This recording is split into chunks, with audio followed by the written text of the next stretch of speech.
지금 여러분들과 함께 살고 있는 그리고 공유하고 있는 이 시간, 그 어디선가에는 다양한 사건들이 일어나고 있습니다. 그 중에는 범죄 사건도 상당수 포함이 되어 있죠. 그 중에서도 빠지지 않고 등장하는 것이 바로 성과 관련된 범죄입니다.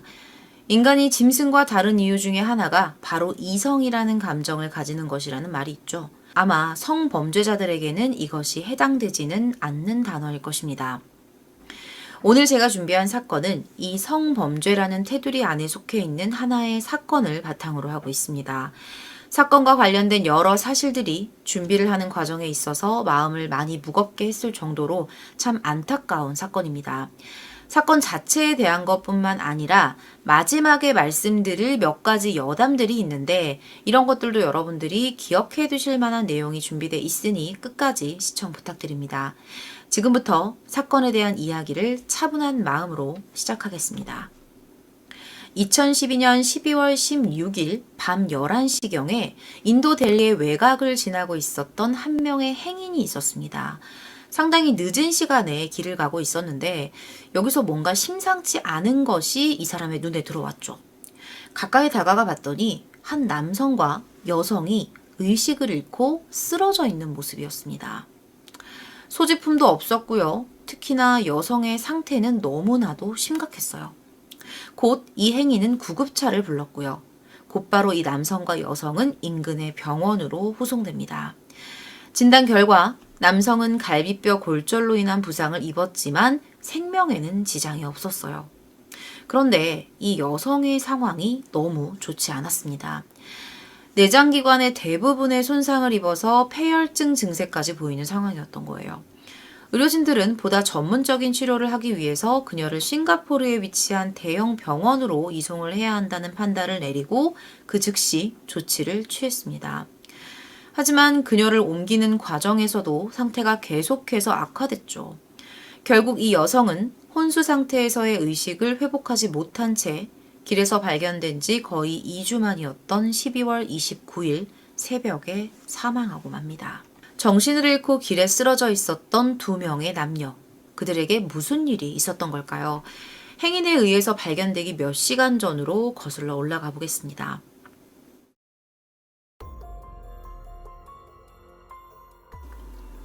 이들에게 사건이 벌어진 때는 2012년 12월 16일이었어요. 발견된 당일이죠. 인도 델리에 거주하고 있었던 한 여대생이 있었는데요. 이름은 조티 싱이었습니다. 한창 꽃다운 시기였던 23살의 어여쁜 여성으로 앞서 결국 사망했었다는 그 여성입니다. 이 조티 싱이라는 여성이. 그녀는 지역에서도 꽤나 이름 있는 명문대에 재학 중이었어요. 그리고 그녀에게 판데이라는 남자친구가 한 명 있었는데 이 남자친구는 당시에 같이 쓰러져 있었던 그 남성입니다. 두 사람은 너무 사랑했고요. 결혼을 약속한 예비 부부였습니다. 조티는 다른 때와 마찬가지로 수업이 끝나고 남자친구 판데이를 만나서 함께 저녁을 먹고 영화를 보기 위해서 극장으로 향합니다. 영화를 재밌게 관람했어요. 영화가 끝나고 나서 두 사람은 귀가를 하기 위해서 버스 정류장으로 이동을 했죠. 늘 그랬듯이 판데이는 여자친구를 집까지 바래다 주려고 했어요. 그래서 그녀와 함께 동행을 했는데 버스를 타고 다녔거든요. 버스 정류장에서 이렇게 기다리다가 버스가 도착을 했고 두 사람은 함께 버스에 몸을 싣습니다. 그런데 두 사람이 버스에 올라탔는데 이 버스 안의 분위기가 조금 이상했습니다. 사람 수에 비해서 조금 요란한 분위기였던 거예요. 그러니까 사람이 별로 없는데 시끄러웠다는 거죠. 아마도 우리가 생각하기로는 그 소수의 사람들이 좀 친한 사람들인가? 이런 가능성을 생각을 해볼 수가 있겠죠. 실제로도 버스에 타 있는 모든 승객들이 서로 아는 사이처럼 보였다고 합니다. 심지어 버스 기사도 마찬가지였어요. 그런데 문제는 이 젊은 나이대로 보이는 남성들이 굉장히 기분 나쁜 웃음을 지으면서 버스에 오른 조티와 판데이를 이상한 시선으로 훑어봤다는 겁니다. 그리고 그때부터 이상한 일들이 벌어져요. 조티의 집이 있는 방향으로 향해야 하는 버스가 벼랑가는 방향을 틀어서 반대 방향으로 달려가기 시작한 거예요. 게다가 버스는 모든 정류장을 그냥 지나쳤고요. 마치 그들을 내려줄 생각이 없는 것 마냥 전속력으로 질주합니다. 당황한 조티와 판데이가 아무 말도 못하고 상황을 파악하는 도중 버스 안에 있었던 승객들이 너네들 밤늦은 시간에 뭐하고 돌아다녀? 이런 식으로 비아냥거리면서 두 사람에게 시비를 걸었어요. 남자친구는 분노했고요. 판데이가 일당에게 항의를 하려고 하는 순간 운전기사가 버스를 멈추고 쇠막대를 들고 그에게 다가와서 머리를 내려쳐서 의식을 잃게 만들었습니다. 그리고 밧줄을 이용해서 그의 몸을 결박하기 시작했죠. 이제 남은 사람은 조티뿐이었어요. 남자친구는 정신을 잃었기 때문에. 그 이후에 벌어진 일들은요, 정말 입에도 담지 못할 정도로 끔찍했습니다. 조티는 남자친구 앞에서 운전기사를 포함한 6명의 남성들에게 집단 성폭행과 구타를 당했고요. 그들은 조티의 몸에 고문까지 가했습니다. 그 방식이 너무나도 끔찍했어요. 이 과정에서 조티는 몸속에 있는 장기에 큰 손실을 입게 됐는데요. 이것이 그녀가 사망하게 된 직접적인 원인으로 작용을 하게 됩니다. 이렇게 끔찍한 일들이 벌어지고 난 이후에 범인들은 두 사람을 길가에 버려두고 도주했던 거죠. 그리고 그 이후에 행인이 발견을 했던 거고요. 경찰은 살아남은 판데이의 진술에 따라서 가해자들의 몽타주를 작성하고 수배령을 내린 뒤에 수사를 개시합니다. 그의 말에 의존해서 이 버스의 외관을 확인을 했고요. 도로의 CCTV 영상과 대조를 해본 결과 본 범행에 가담한 범인 6명의 신원이 밝혀졌고 이 사람들 모두 다 검거가 됐죠. 경찰들은 곧바로 사건의 중요한 증거라고 판단되는 이 버스부터 압수를 했습니다. 이미 일당 중에 한 명이 증거를 인멸하려고 이 범행 직후에 버스 내부를 다 세척을 했어요. 그런데 미약하게 남아있었던 혈흔이 발견이 되면서 의심을 피하기 위한 이들 나름의 노력이 모두 물거품으로 돌아갔죠. 자, 이 사람들입니다. 가해자는 전부 6명이었어요. 근데 여기 사진은 4명이죠. 사진 속의 인물들은 주범 람싱의 친동생인 무케시 싱, 그리고 이 무케시 싱의 친구인 아크쉐이 타쿠르, 체육교사로 근무하고 있었던 비네이 샤르마, 과일 장수인 파르완 굽타입니다. 이 중에 2명의 사진이 지금 빠져 있는데 우타르라는 가해자는 당시에 미성년자였기 때문에 사진이 공개되지가 않았다고 해요. 그리고 나머지 1명은 이 일당의 리더이자 버스 운전기사였던 람싱인데요. 이 사람의 사진이 공개되지 않은 이유는 제가 조금 뒤에 말씀을 드리도록 하겠습니다. 그렇다면 어떻게 이런 사건이 일어나게 된 건지 한번 알아봐야겠죠. 도대체 가해자들은 그날 어떤 동기로 이런 짓을 했던 걸까요? 사건 발생일의 오전으로 돌아가 보겠습니다. 미성년자였던 우타르를 제외한 5명은요, 사전에 어느 정도 안면이 있었던 사이였다고 해요. 사실 이 미성년자였던 우타르는 나머지 가해자들과 사건 당일날 처음 만난 사이였습니다.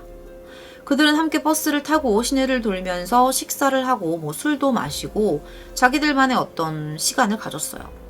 람싱이 운전한 버스가 원래 버스기사였던 그가 평일에 운전했던 차량이었는데 평소에 근무 태도가 상당히 좋지 않았대요. 도로 위에서도 범법 행위를 상당히 자잘하게 많이 저질렀고 그러다 보니까 당분간 운행 금지 처분까지 받은 상태였어요. 이 람싱이란 사람이. 그럼에도 그는 아랑곳하지 않고 버스를 끌고 거리로 나와서 친구들까지 태운 채 유흥을 즐겼던 겁니다. 이들은 범행을 저지르기 몇 시간 전에 이미 한 건의 사고를 일으킨 상태이기도 했죠. 가장 어린 우타르, 기억하시죠? 이 우타르를 이용해서 한 목수를 이 버스에 오르도록 만든 뒤에 그의 핸드폰과 현금을 빼앗아서 구타한 뒤에 외딴 곳에 버리고 도주했던 거예요. 이 목수는 즉각 경찰에 신고를 합니다. 이어 경찰관 3명이 현장에 출동을 했지만 그들은 사건이 일어난 장소가 자신들의 관할 지역이 아니라는 이유로 피해자인 목수에게 다음날 직접 경찰서로 와서 진술해라 라는 말을 남긴 채 철수해버렸다고 해요. 너무나 황당하죠. 결국에는 초반에 범행이 발각되지 않은 그들이 늦은 밤까지 유흥을 즐겼고 조티와 판데이를 제2차 범행 대상으로 삼고 몹쓸 짓을 저지르게 된 겁니다. 체포된 범인들은 본인의 혐의를 강력하게 부인합니다. 그들 중에 유일하게 자신의 죄를 인정하면서 교수형을 받아들이겠다라고 말한 사람이 있었는데 굽타라는 사람이었어요. 체포 직후에 가해자들은 서로 다른 구치소에 수감이 됐거든요. 그중에 무케시는 자신의 간악한 범행을 익히 알고 있었던 다른 수감자들에 의해서 심하게 폭행을 당한 뒤에 독방으로 이송이 되기도 했다고 합니다. 아크셰이, 두 번째 사람, 이 아크셰이는 자신이 인도 공군에 사병으로 입대를 준비 중이기 때문에 외출을 하게 해달라, 이런 것들을 요청했지만 단호하게 거절당했죠. 사실 이 공군 측에서도 이 소식을 접하고 나서 어차피 아크셰이가 우수한 성적으로 필기시험을 합격한다고 해도 이렇게 정말 잔혹한 범죄를 저지르는 범죄자를 공군에서 받아들일 가능성이 없다라는 입장을 이미 표명한 상태였습니다. 사건의 주동자였던 람싱은 신원 확인을 거부하는 등 가장 비협조적인 태도로 일관합니다. 역시 문제가 많은 사람이죠. 그는 평소에 술만 마셨다 하면 분노를 참지 못하고 주위 사람과 싸움을 벌이는 탓에 지인들 사이에서 미치광이로 통했다고 해요. 제가 조금 전에 말씀을 드렸었죠. 가해자들의 사진 중에서 람싱, 그 버스 운전기사의 얼굴 사진만이 공개되지 않았다고 했는데 그 이유를 지금 말씀드리겠습니다. 람싱은 2013년 3월 11일에 수감되어 있었던 독방에서 목을 메어 스스로 목숨을 끊은 채 발견됩니다. 이것 때문에 경찰서에서 가해자들에 대한 감시를 소홀히 한 게 아니냐라는 대중들의 비난도 있었죠. 람싱의 유족들은요, 심지어 타살을 주장하기도 했습니다. 결국 경찰 조사 끝에 결국에는 자살로 결론이 내려집니다. 어쨌든 이미 사망해버린 가해자의 신원이나 관련 정보를 노출하는 것이 이후에 이어질 수 있는 수많은 논란의 씨앗이 될 수도 있었죠. 수사당국 역시 아마 이와 같은 우려를 바탕으로 해당 가해자의 사진은 공개하지 않은 것으로 보입니다. 이 사건에 대한 첫 공판을 담당한 곳은 델리의 고등법원이었습니다. 재판부는요, 성폭행 및 살인사건 바로 몇 시간 전에 발생한 목수 강도 사건 직후에 경찰관들이 재빠르게 대응을 했었다면 이런 참극은 막을 수 있었을 거다라는 점을 지적하면서 경찰의 행태를 비판했습니다. 결국 해당 경찰관 3명에게 징계가 확정됐죠. 2013년 9월 3일의 재판을 선두로 미성년자였던 가해자 우타르에 대한 판결도 내려집니다. 그에 대한 재판은 인도 뉴델리 소년법원에서 열렸고 판결은 고작 징역 3년이었습니다. 하지만 재판부는 가해자가 미성년자이기 때문에 소년법의 최고형인 3년형을 내릴 수밖에 없다라는 입장을 발표합니다. 솜방망이도 이런 솜방망이가 없네요. 인도 국민들은 이것에 격하게 분노했습니다. 이곳은 뉴델리의 시위 현장입니다. 곧이어 격렬한 항의 시위가 일어났고요. 피해자의 유족들 역시 이 시위에 참가를 했습니다. 온라인상으로도 반대 서명 운동과 추모 여론이 확산이 됐고요. 수천 명의 시위대가 모여서 행진하는 사태가 일어났습니다. 이 시위는요, 규모가 점점 커지면서 전국적으로 확대가 되기 시작합니다. 시위대는 촛불을 들고 검은 옷을 입는 등 단체 행위를 규정했고요. 이는 인도 전역뿐만 아니라 네팔, 스리랑카, 파키스탄, 방글라데시 등 주변의 다른 국가들까지 이어집니다. 추모 행렬과 더불어 성폭행 처벌 강화 및 여성에 대한 인식 개선을 촉구하는 시위로까지 번진 거죠. 초반에는요, 대부분 여성들의 주도로 이루어졌었는데 시간이 지날수록 많은 남성 시위자가 생겨났고요. 다양한 계층이 골고루 참가하는 시위로 발전했다고 합니다. 그런데 이 와중에도 가해자들은 끝까지 본인들의 혐의를 부인했습니다. 처음에는 자신들의 죄를 인정하는 것처럼 보였던 남성 한 명 있었잖아요. 굽타. 이 굽타 역시 경찰의 강압수사에 의한 거짓자백이었다라는 말로 자신의 진술을 번복했죠. 그들의 변호사도 마찬가지였습니다. 이 변호사가 내뱉은 말 중에 정말 비상식적이고 무식한 발언을 좀 말씀을 드리려고 합니다. 그는 이 사건이 전적으로 피해자의 탓이라고 주장을 합니다. 결혼도 안 한 남녀가 밤늦게 같이 다닌 게 일단 잘못이고 사망한 피해자를 존중받을 가치가 없는 여성이다. 이런 식으로 모욕을 했죠. 오히려 살아남은 남성 판데이가 여자친구인 조티를 보호했어야 하는데 그 의무를 이행하지 않았기 때문에 피해자가 사망을 했고 그것이 어떻게 이 범인들의 잘못이냐. 이 사건에 대한 전적인 책임자는 바로 남자친구이다. 이런 논리로 가해자들을 옹호합니다. 그런데 더 놀라운 건 이 정도의 어이없는 또 다른 발언이 당시 인도 대통령의 아들인 아비지트의 입으로부터 나왔다는 사실이죠. 그가 어떤 말을 했냐면, 피해자를 위한 시위에 참가하는 모든 여성들이 본인의 주장처럼 학식 있는 학생들이 아니라 꾸미고 다니기 좋아하는, 이 꾸미고 다니기 좋아하는 이라는 말을 어떤 느낌으로 말을 한 거냐면, 그렇고 그런 여자, 이런 식으로 의심이 된다, 이런 발언을 했던 거예요. 오해하시면 안 되는 게, 꾸미고 다니는 사람들이 그렇다라고 말씀을 드리는 게 아니라 당시에 이 사람이 꾸미고 다니기 좋아하는 이라는 표현을 썼을 때 이런 뉘앙스로 썼다는 겁니다. 이렇게 전국적으로 거센 비난을 받는 발언을 하게 된 거죠. 곧이어 무케르지 대통령과 그의 딸이자 아비지트의 누이인 샤르미스타는 해당 발언이 자신들의 의견과는 무관하며 오히려 절대 우리는 동의할 수 없다라는 공식 성명까지 발표합니다. 결국 아비지트는 자신의 발언에 대한 사과문을 게재했죠.